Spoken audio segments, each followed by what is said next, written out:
گزر چکا ہے، صبح سحری کے لیے بھی تقریباً 3 بجے اٹھنا پڑتا ہے، تب جا کے سحری مکمل طور پر آسانی سے اور اطمینان سے کی جا سکتی ہے۔ تو کوشش کروں گا کہ 11 بجے تک میں اپنے چند باتیں آپ کے سامنے گوش گزار کروں۔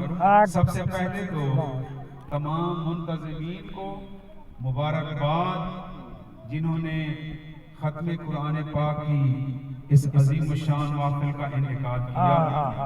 نعت خوان حضرات، قراء صاحبان، علماء کرام اور علم و دانش کی دنیا سے تعلق رکھنے والے اور دیگر اہل اسلام جو اپنے اپنے کاروبار میں منہمک رہتے ہیں، آپ تمام حضرات کو میری طرف سے مبارکباد، اور جو مستقبل کے آپ کے نیک ارادے ہیں، اللہ تعالیٰ آپ کو ثابت قدمی کے ساتھ پایہ تکمیل تک پہنچائے۔ اور یہ خانہ خدا مسجد شریف آباد ہو جائے، تعمیر کے مراحل میں ہے، جب یہ آباد ہو جائے گی تو پورا ٹاؤن آباد ہو جائے گا۔ یہ کسی جگہ کو آباد کرنے کا سب سے بہترین طریقہ ہے کہ مسجدوں کو آباد کر دیا جائے۔ مسجدوں کی آبادی سے گھر بھی آباد ہو جاتے ہیں، اور جہاں مسجدیں ویران ہوں، وہ گھر جتنے بھی تعیش سے سامان سے بھرے ہوئے ہوں، وہ بے رونق ہوتے ہیں، اور جہاں صدائے اللہ اکبر بلند ہو جاتی ہو، اس جگہ پر اللہ کی رحمت کا نزول ہوتا ہے۔ سبحان اللہ۔ وقت مختصر ہے، کوشش کریں گے کہ آپ حضرات کے سامنے قرآن مجید فرقان حمید کے ختم شریف کے بارے میں چند ایک باتیں بیان کی جائیں۔ قرآن کریم خود ارشاد فرما رہا ہے، شہر رمضان الذی انزل فیہ القرآن۔ رمضان وہ مہینہ ہے جس میں اللہ نے قرآن کریم کو نازل فرمایا۔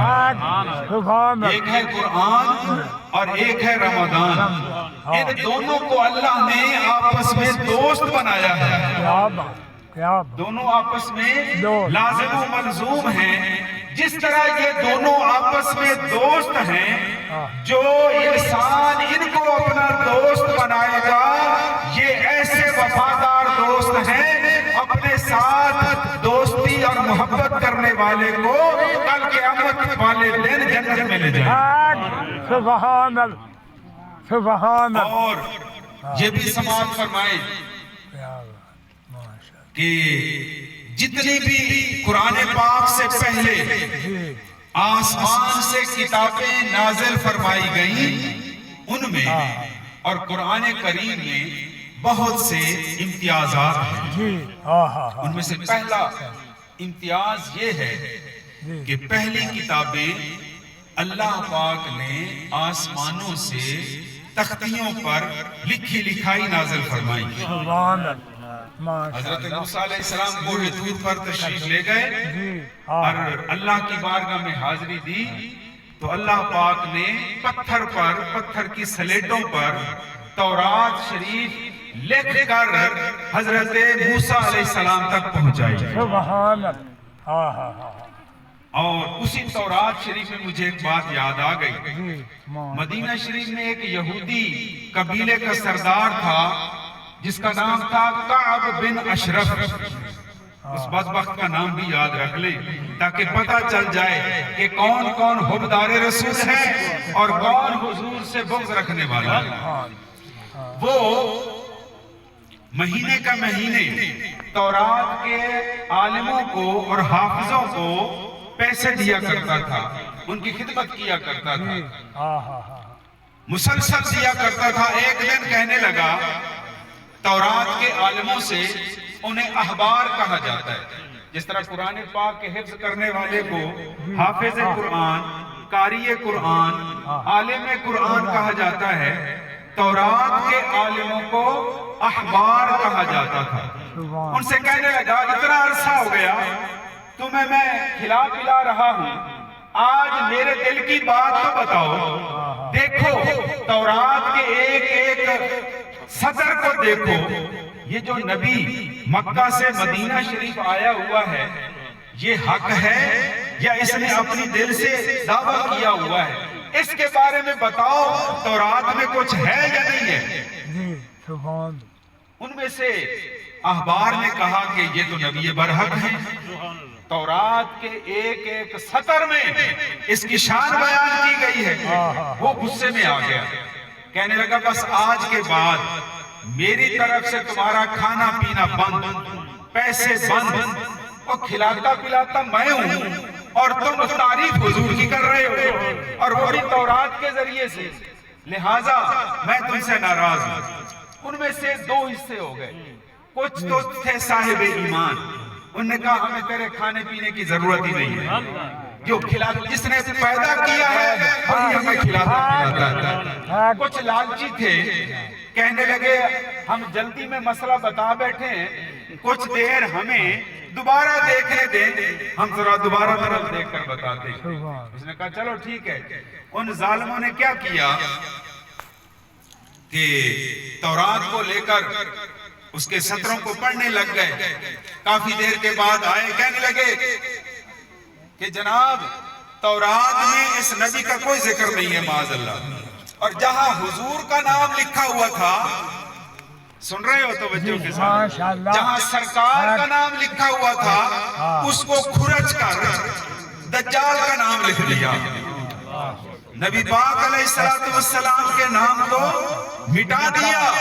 جس نے حضور کے نام کو مٹایا وہ خود مٹ گیا، اور جس نے حضور کے نام کو بلند کیا، حضور کے نام کی برکت سے حضور کا نام بھی بلند ہے اور بلند کرنے والوں کا نام بھی بلند ہے۔ سبحان اللہ۔ تو نبی پاک علیہ السلام کہ اس نے بے ادبی کی، گستاخی کی ان لوگوں نے، تو اس سے علماء نے یہ نتیجہ اخذ کیا کہ جو حضور کی شان کو بڑھائے گا، بلند کرے گا، حضور کا ذکر خیر جس طرح آج آپ حضرات کر رہے ہیں، اللہ پاک سب کو یہ توفیق عطا فرمائے اور ثابت قدمی عطا فرمائے۔ معلوم یہ ہوا معیار رسمت سے مل گئی کہ حضور کے ذکر کو مٹانا یہ یہودیوں کا، دشمنان رسول کا کام ہے، اور حضور کے نام کے نعرے بلند کرنا عاشقان رسول کا کام ہے۔ سبحان اللہ۔ اور حضور